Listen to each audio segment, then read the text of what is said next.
and how great is thy faith on other occasions. And so our faith can grow, and certainly occasions like this help it to do so. Some of you have asked already about Lee. I'll just say briefly that she's better insofar as her hurting in her upper back, neck, lower neck area. Still hurting quite a bit in her legs, hips from the lower back.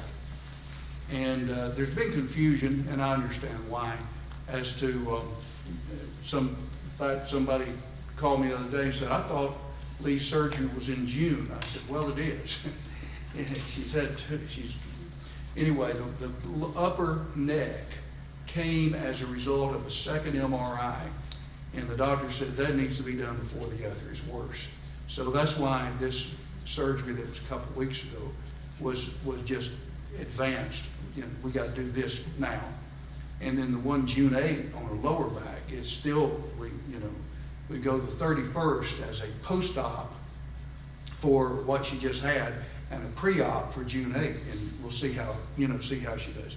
She's just still in a lot of pain, and I think the inactivity has probably exacerbated her problem insofar as her strength is concerned. So we're hoping all that can be corrected. But appreciate your prayers, appreciate your interest, and all of that. We have come in our readings to the end of 2 Chronicles. We are today in 2 Chronicles. This is number 138 through 140, which have been through last night. 2 Chronicles 28 through the end of 2 Chronicles. And of course, during this time, we're studying about, or reading through, about what period of Bible history? Captivity, years of silence, what? That's right, divided kingdom. And so in chapter 28, who is reigning? Ahaz. What kind of a guy was he? No, not pretty bad. But he's followed by, I'm sorry, what was that? His mama didn't love. Exactly. And then in 29, who begins a reign that has a lot of good in it? Hezekiah. And there are several things that he does. He cleanses the temple in chapter 29. Sacrifices are offered. In chapter 30, he extends an invitation to everybody to come and do what? Partake of the Passover. And it's kept. It is kept. The idolatry that had become prevalent among them was destroyed. And then again, laws concerning tithes, offerings are given. In chapter 32, we have somebody from the north comes in, and Sennacherib, and seeks to invade. And what does Hezekiah, well, what happens? They're turned back, and 180,000 Assyrians died on one night. Exactly. And then in 32, Hezekiah gets sick, and he's going to what? He's going to die. He prays to God that he might spare him, and he does. For how many years? 15 years. And then after that, he has an ambassage that comes to him, and one thing he does that's not good is he shows those people from Babylon who come to basically give him a nice get well card. He shows them all the what? All the treasures. And especially in the king's account, he's warned, the prophet warns him, said, what's going to happen to all that you've shown? It's going to be taken over. In 33, he has a son who reigns in his stead, who did not follow in his path. Manasseh, exactly. And Manasseh was evil, and not only was he evil, he reigned a long time. And then he was followed by his son Ammon, who was no better except the fact that he reigned for a shorter time, just a couple of years. But then Josiah comes along, and what happens there in 34? What kind of reign did he have?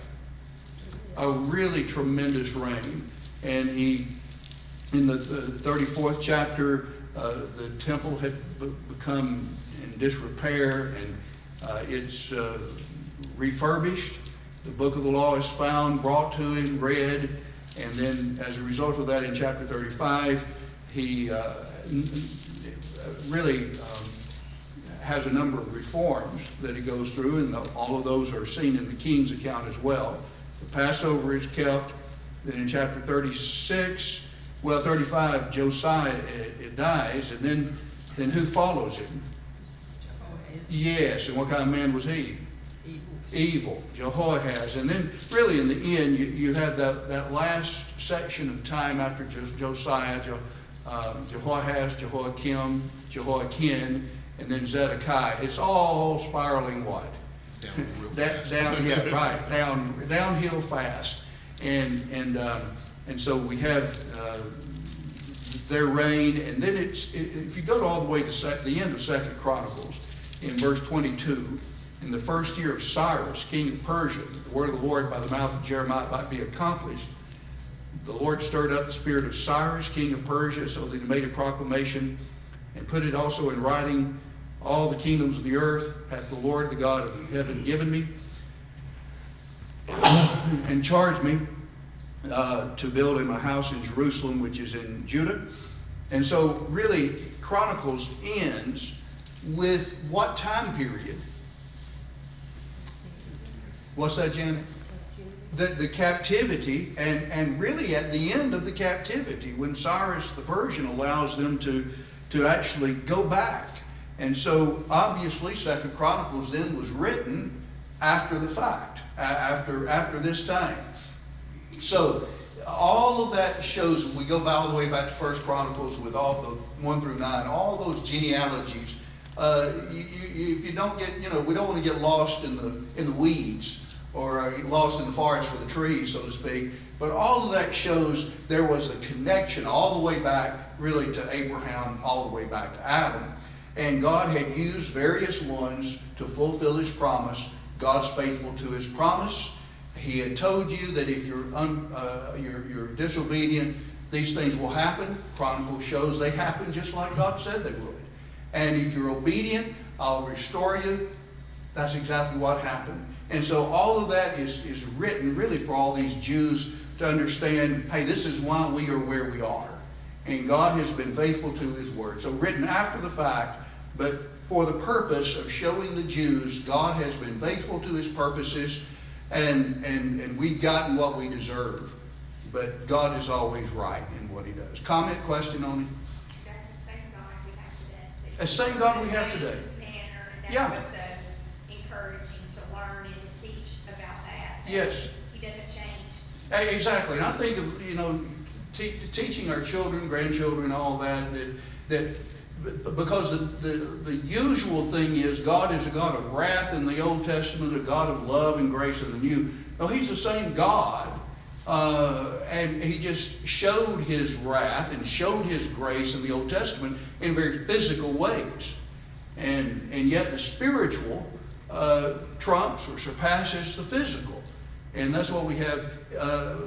Ephesians 1 verse 3, blessed be the God and Father of our Lord Jesus Christ, who hath blessed us with every spiritual blessing in the heavenly places in Christ. And so we have the physical blessings simply reflect in a small way all the spiritual, just like the physical cursings and all the problems reflect the spiritual punishment in hell. All right. Well, we've come. No more comment, question? Anybody? Look like you want to say something. Okay. All right. We have come to another section in the life of Jesus, commonly called the period of retirement or periods of retirement, periods of withdrawal from multitudes. And what I wanted to do, I've got a whole new document that's put together, and wanted to go back and just bring to light where we've been in the Mediterranean world during the time of Jesus, Africa, Asia, Europe, and the land bridge between the three continents. And where we are specifically talking about is this area, these three provinces of Judea, Samaria, and Galilee, where Jesus did most of his mighty works. We've gone through all of this. We want to keep in combine how the Bible story fits together. And then we want to remember, a lot of this, of course, back at the first of the book, the nature. I was talking, in our Thursday morning class, I was mentioning the three accounts of Paul's conversion, 9, 22, and 26. Critics like to say, well, see, they're variations, therefore the Bible is not inspired. And I made the point Thursday morning, and I haven't really made it in this class, I think, and that is that when there is an event that occurs, does a newscaster just take one witness, or if there's several, do they try to interview several? They try to interview several. And the reason is that each one has maybe a little different perspective, and that's uninspired. But here we have inspired writings, but from a different perspective. And so some things are going to be included in one and not included in another. We'll see that in this first part with the feeding of the 5,000. Some aspects are emphasized and some are not in another account. And the reason is because not only a different perspective, but different audiences to whom they were originally addressed. But when we have the bird's eye perspective. Everybody knows what bird's eye perspective means. You can see the whole thing from the beginning to the end. Like a bird up in a tree, he oversees a lot. Well, we got the perspective that's a blessing for us because we can put it all together. When those people were living through it, all they knew was what was happening at the time. We have the perspective of seeing it from the beginning to the end, and really that's a blessing. So here, back in page 5, we have the major divisions with the chapters, the books and the chapters that are devoted to it.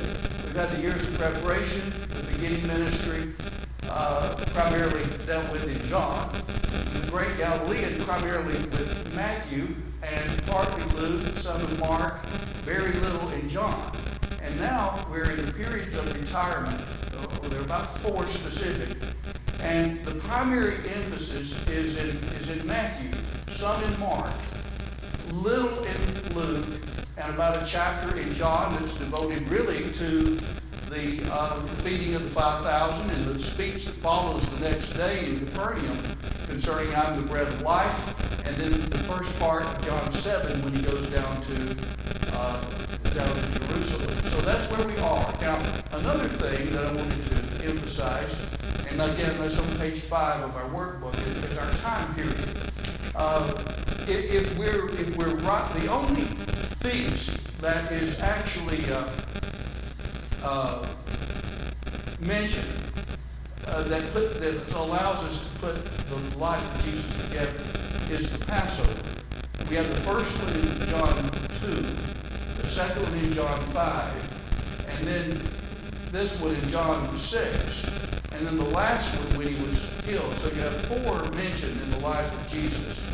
And that lets us see how the estimated ministry of Jesus is roughly 3.5 years, possibly 3 to 6 months before the first, and then he was crucified on the last. And so this is where we are now in our study of the periods of retirement. This time, we know in John 6:4, John mentions the feast of the Jews was at hand, and likely that's mentioned. It almost seems like it's out of place if you think about it.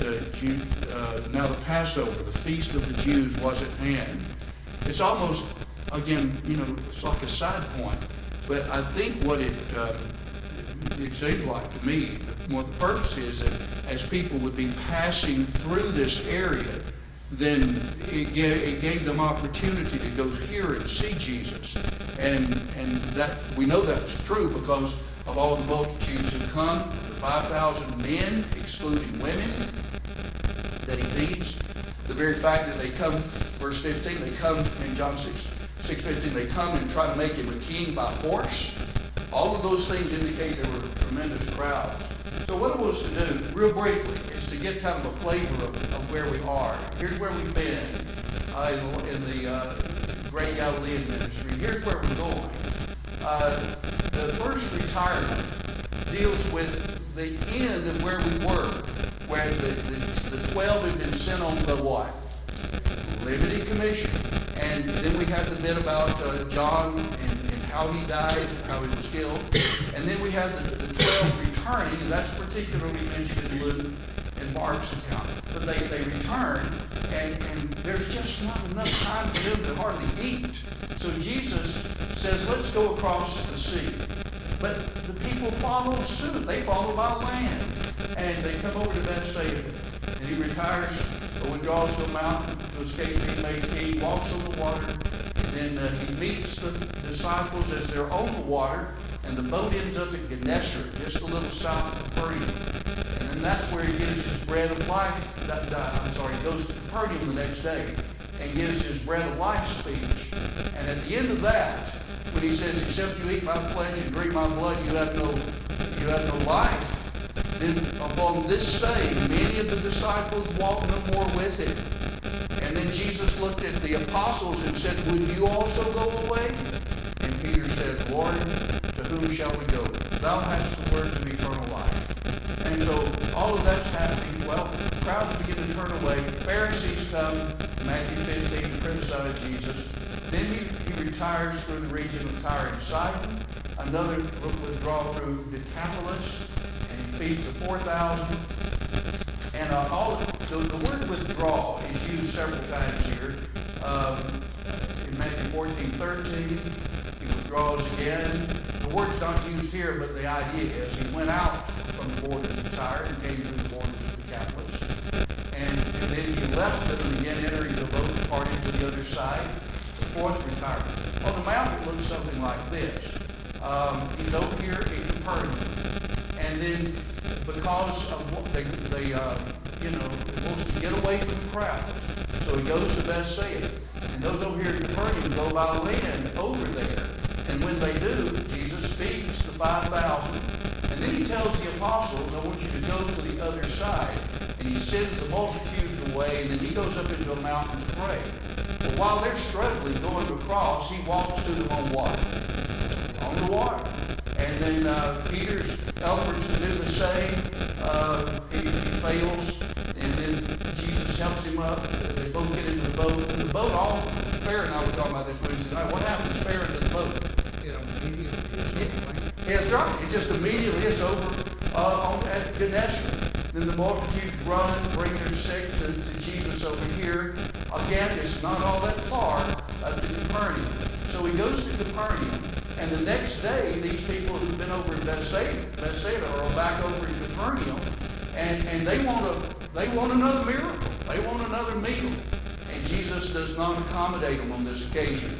And he said, you seek me not because you saw the signs, but because you ate of the loaves and were filled. Yeah. And so then again, the Pharisees and the scribes try to counter his influence, still at Capernaum. Then we have the second retirement. He goes up through Phoenicia, through the cities of Tyre and Sidon, where he cast out a demon out of the Syrophoenician woman's daughter. Then he comes back through Decapolis, which is over in this area, and then across the sea to Dalmanutha. Travels north, then east across the mountains, then the headwaters of the Jordan, then south on the eastern side of the Sea of Galilee. He heals the sick and he feeds the 4,000 over here in this area of Dalmanutha. Of Decapolis. He crosses the sea to Dalmanutha. He argues with the Pharisees and the Sadducees in Matthew 15. And then back to Bethsaida and Julius. And during the little trip on the boat, he says, beware of the leaven of the Pharisees. And the apostles start looking, did we forget to bring the bread? And Jesus says, I'm talking about the leavening of their teaching. So he rebukes their knowledge. He comes back to Bethsaida and heals the blind man. And then he goes northward to Caesarea Philippi. And that's where he announces the we came into the coast of parts of Caesarea Philippi, as he said 16:13 says. And then after that, he says, I've got to go to Jerusalem and suffer many things of the scribes and the priests and be crucified. And that's where Peter says, oh, Lord, what? No way. Let this never happen to you. And he has to rebuke Peter about that. Then they continue on, and And they traveled just a few miles, about 6 or 7 miles from Caesarea to Mount Hermon, where Jesus is transfigured before Peter, James, and John, and there appears Moses and Elijah talking with him. Here are pictures of Caesarea Philippi that here he announces the establishment of the church. I'm not going to take time on that. Let's just stop there, because that gets more detailed. We're in an area where we're not yet. Okay, so that's just kind of a highlight of some of the things that we're about ready to study. The time, again, is about a year before Jesus dies. And the period of time that we're studying right here, of this time where he's trying to get away from the crowds and spend more time with his apostles, is probably about 6 months. The way we figure that is because of John 6, verse 4. The Passover is at hand. And then if you look look at chapter 7 of John. Look at verse 2. What feast does he mention there? The Feast of Tabernacles. The Passover is between March and April. Usually most consider March 15 to April 15. And the Feast of Tabernacles was in the fall. October, usually considered. So you've got roughly a 6-month span. Then in John 10, the Feast of the Dedication of the Temple, that's in December. That's Hanukkah. That's December. And then the next one, John 11, is when Jesus dies.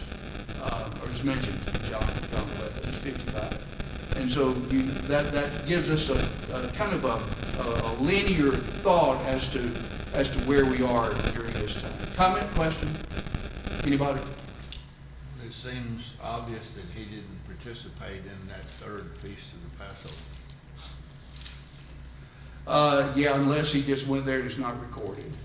Yeah. Okay. Let's do this. Look at your workbooks on page 79. 79. I'm in the note here, the multitudes have become accustomed to following Jesus. They continue to seek him, though their purposes for being with him were not always what he wanted.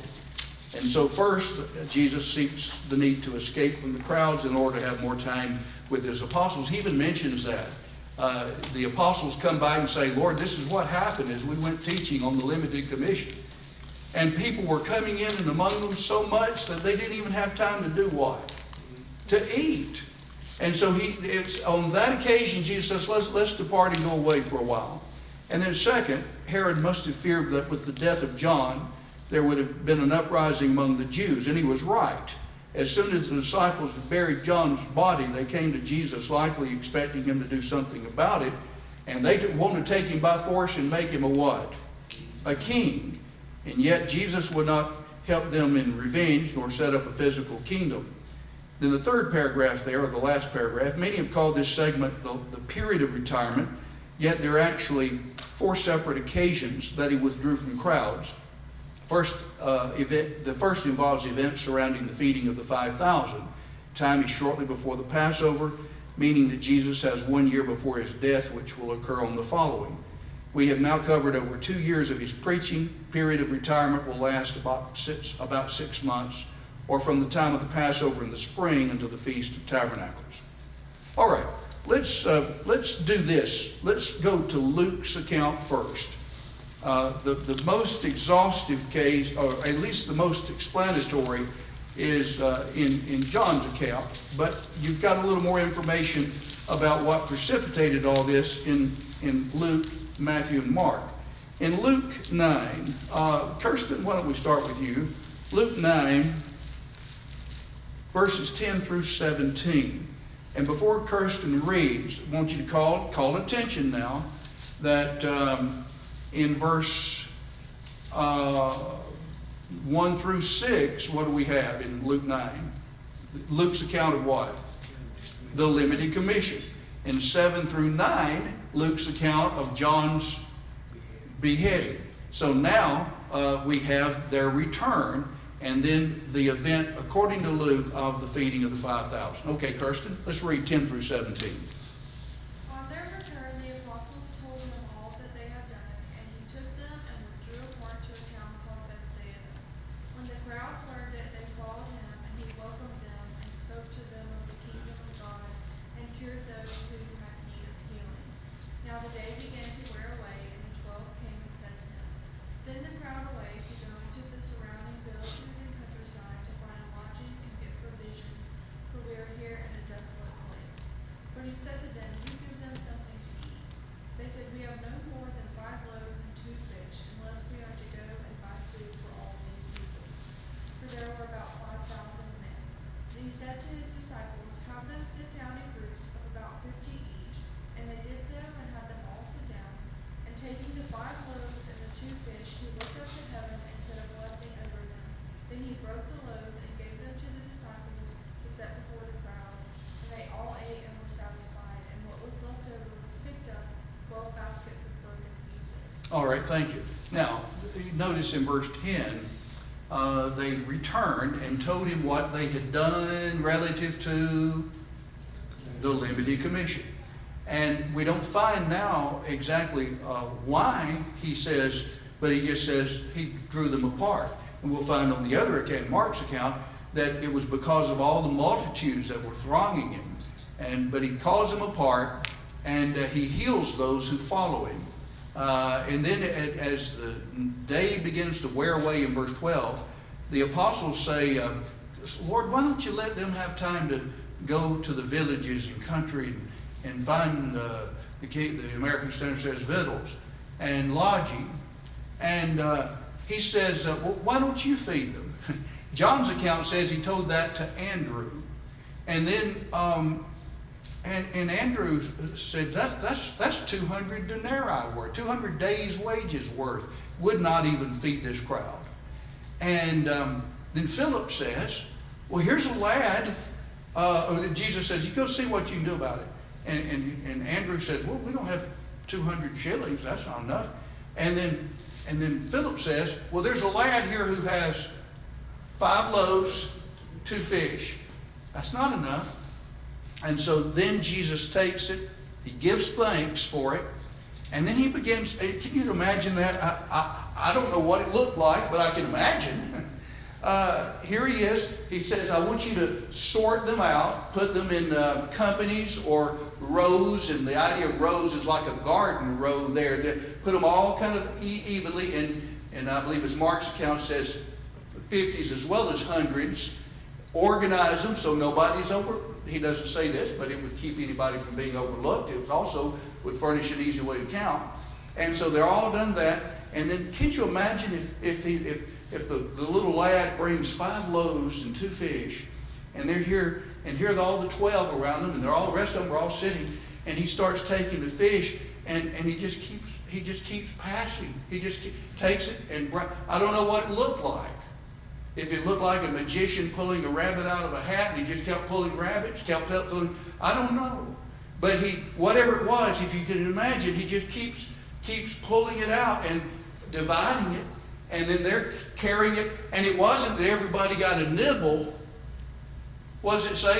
They ate until they were all satisfied or filled. It's like a buffet. And then after it was all over, they have how many baskets full? 12.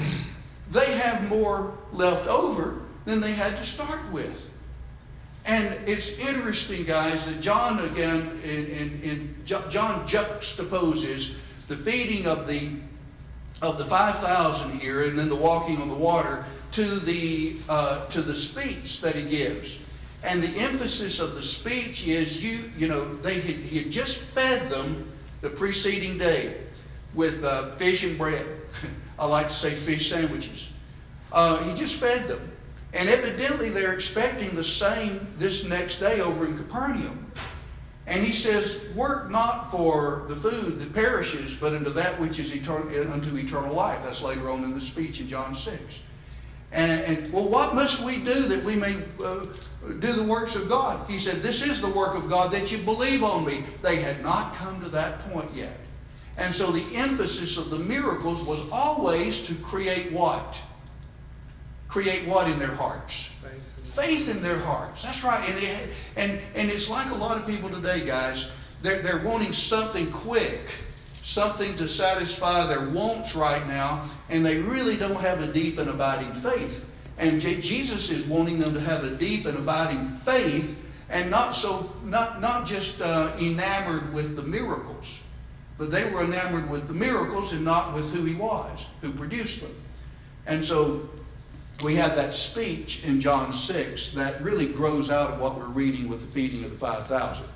All right, let's go backwards to Mark's account, then we'll end up in John.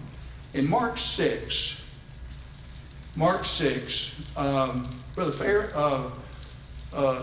Sister Bobby, you feel like reading? I'm not feeling good today. Okay, Brother Fair, in Mark 6, beginning in the reading there in verse 30 through 44. Let's just read the whole account. I'll try not to interrupt. 30 through 44 of Mark 6. Then the apostles gathered to Jesus and told him all things, both what they had done and what they had taught. And he said to them, "Come aside by yourselves to a deserted place and rest a while." For there were many coming and going, and they did not even have time to eat. So they departed to a deserted place in the boat by themselves. But the multitude saw them departing, and many knew him, and ran there on foot from all the cities. They arrived before them and came together to him. And Jesus, when he came out, saw a great multitude and was moved with compassion for them, because they were like sheep not having a shepherd. So he began to teach them many things. And when the day was now far spent, this is a deserted place. His disciples came to him and said, "This is a deserted place, and already the hour is late. Send them away, that they may go into the surrounding country and villages and buy themselves bread, for they have nothing to eat." But he answered and said to them, "You give them something to eat." And they said to him, "Shall we go and buy 200 denarii worth of bread and give them something to eat?" But he said to them, "How many loaves do you have? Go and see." And when they found out, they said, 5 and 2 fish. Then he commanded them to make them all sit down in groups on the green grass. So they sat down in ranks, in hundreds and in 50s. And when he had taken the 5 loaves and the 2 fish, he looked up to heaven, blessed and broke the loaves, and gave them to his disciples to set before them. And the 2 fish he divided among them all. So they all ate and were filled. And they took up 12 baskets full of fragments and of the fish. And now those who had eaten the loaves were about 5,000 men. All right. Thank you, Brother Farron. It's interesting there in verse 42. They all ate and were filled. I mean, they not just a nibbling. And they took up broken pieces, 12 basketfuls, or baskets full. Evidently, that was mostly of the bread, because he adds, and also of the fish. So you have a tremendous amount of food left over. And then 5,000 men, excluding women and children. So you possibly 12, 15,000. That's a rough guess. All right, let's go back to Matthew's account. We did find in Mark that was in groups of 50s and 100s. Now in Mark 14, in verses 13 through 21. Sister Sandra, if you would, 13 through 21. When Jesus heard of it, he departed thence by ship into a desert place apart. And when the people had heard thereof, they followed him on foot out of the cities. And Jesus went forth and saw a great multitude, and was moved with compassion toward them, and he healed their sick. And when it was evening, his disciples came to him, saying, "This is a desert place, and the time is now past. Send the multitude away, that they may go into the villages and buy themselves victuals." But Jesus said unto them, "They need not depart, give them to eat."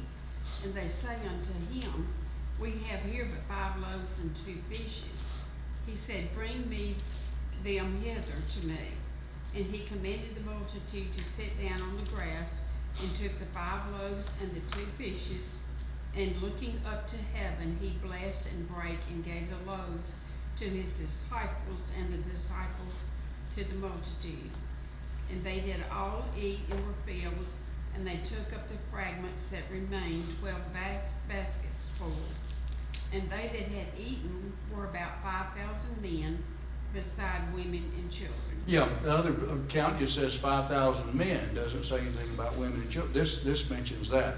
That's why we could come up with a possible number that we did. It's interesting, I mentioned the other night that in Matthew's account, it seems like Matthew is recording some of the different opinions that were held of Jesus during the very days he lived. Because he asked in 16, who do men say that I, the Son of Man, am? And they said, Elijah, Jeremiah, John the Baptist, one of the prophets. And we already heard in 14:2, Herod thought he was who? John the Baptist. Then we have this event, and then it's connected to the walking on the water that night. And look in verse 33. We're just getting ahead of ourselves. What do the apostles conclude that he is? He's the Son of God. And then the next little paragraph, 34 through 36, they conclude he's the great healer, the great physician. And in 15, the Pharisees conclude he's just a violator of their traditions. So you see, Matthew's recording in various, but who is he really? Well, he's the king. But we'll see these various pictures of Jesus. Let's turn to John's account now, John 6. The 12 that had come back from the limited commission were the ones that were passing out the food. Possibly. I would assume they were. Because that's the ones he took to the side. Yeah. I wonder if that's why there were 12 baskets left, or 12 of them. I never thought about that. A basket for each One one. each. One for each apostle. That's a great thought, Brother Fair. And I honestly, I never. Later on with the feeding of the 4,000, there's 7 baskets, but it's a different. The Greek word's a little different from this one. These were smaller baskets. That's a neat thought. Is that a copyrighted idea? No. It would indicate and this is speculation, but if the 12 were the ones following and the 12 each had a basket left over, it would be a visual of the power of Jesus in the miracle. I will say this real quick. The Waldrons in their material on A Generation That Knew Not God, it's on teaching the Bible. They make the point, and I thought it's such a valid point, about how some Bible class literature is so designed that the author wants to get a practical application from it so badly that he misses the intent of the text. And the Waldrons use this passage in John 6 to make the point. And they call attention to some Bible class literature, and they say the main point that the author makes in this is that we all ought to share based on Jesus, feeding the 5,000 that he's sharing with them. The point is what? I mean, that can be taught from other passages. The point here is Jesus has the ability to what? Take care of everything. Feed 5,000 with 2 fish. Exactly. He's got the power to provide everything we need physically, and then he makes the point in chapter 6, he has the power to provide everything we need spiritually.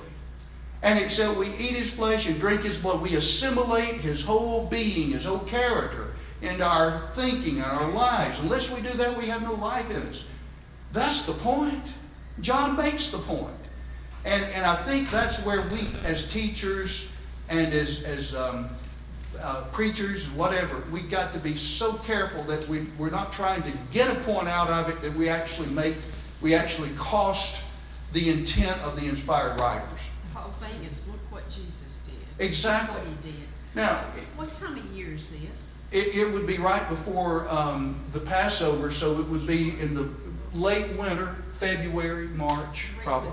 John, Mark 6 Yeah, said it was. yeah, you have green- some of that over that area year round. Mark 6:39 said it was green grass. Yeah. I was curious. Yeah. Green grass.